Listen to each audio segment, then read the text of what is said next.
बिस्मिल्लाहिर्रहमानिर्रहीम। निकाह मुता के मसाइल पे गुफ्तगू जारी थी। आज कुछ अहम मसाइल बयान करते हैं। वो ये कि अगर एक शख्स ने एक औरत से 1 महीने के लिए मुता का सिगा जारी किया लेकिन मुबाशरत नहीं की, मुबाशरत से पहले औरत को मुता की मुद्दत औरत को बख्श देता है, तो इस पर ज़रूरी है कि आधा महर औरत को दे। लेकिन अगर मुबाशरत के बाद बाकी मानदा मुद्दत औरत को बख्श देता है तो लाजिम है मर्द पर कि औरत को पूरा महर दे। और दूसरा मसला ये है कि अगर मर्द को खौफ लायक हो जाए कि अगर मैंने मुकम्मल और पूरा महर पहले मुता वाली औरत को दे देता हूँ तो ये बाद में मुझे मुता करने पर कुदरत नहीं देगी, भाग जाएगी या फिर जिमा पर कुदरत न देगी वगैरह, तो यहाँ पर मर्द को इख्तियार है कि उस महर की किस्तें बना ले कि जब औरत के पास जाए जिमा करने के बाद उसी वक्त उसे उस निस्बत के एतबार से महर देता जाए जितने दिन मुता की मुद्दत रखी गई है। और तीसरा मसला ये है कि निकाह मुता में तलाक नहीं होती, बस जैसे ही मुद्दत ख़त्म हुई इधर से ये दोनों जुदा हो जाएंगे।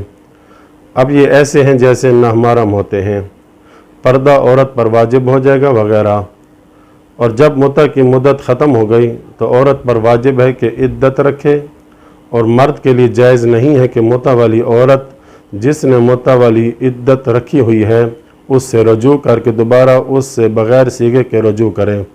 जिस तरह निकाह दायमी में ऐसा होता है कि निकाह दायमी वाली औरत को उसके मर्द ने तलाक रजई दी थी, अब वो औरत इद्दत में है तो उसका मर्द बग़ैर सीगे के औरत से रजू करके अपनी बीवी बना सकता है, लेकिन मुता वाली औरत से ऐसा नहीं कर सकता।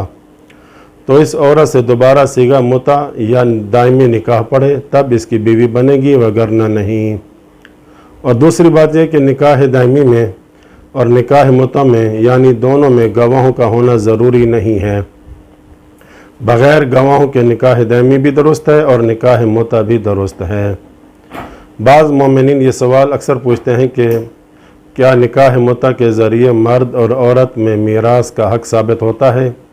जवाब में आयतुल्लाह सिस्तानी फरमाते हैं, निकाह मुता से शोहर और बीवी के दरमियान हक़ के मीरास यानी मीरास का हक़ साबित नहीं होता।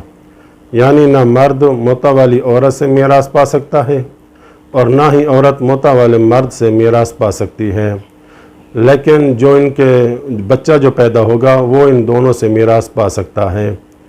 और मुस्तहब है कि उस औरत से मुता करना चाहे जो मोमिना हो और पाक दामन औरत हो। लेकिन अगर एक शख्स ने एक औरत से ज़िना किया फिर अगर उसी औरत से मुता करना चाहता है तो ये मकरूह है मर्द के लिए।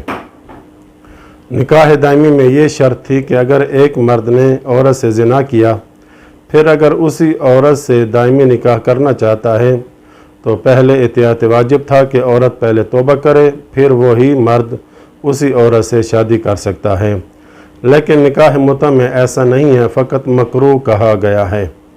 लेकिन आयतुल्लाह सिस्तानी फरमाते हैं अगर एक ख़ातून ज़िना में मशहूर है, मशहूर होने का मतलब ये है कि जो मर्द भी इससे ज़िना की ऑफ़र करे तो वो औरत इनकार नहीं करती, ऐसी औरत से मुता करना उस वक्त जायज़ होगा कि एहतियात लाजिम है कि पहले वो औरत तौबा करे फिर इस औरत से मुता कर सकता है, वगरना नहीं कर सकता। व सल्लल्लाहु अला मुहम्मद व अहले बैत।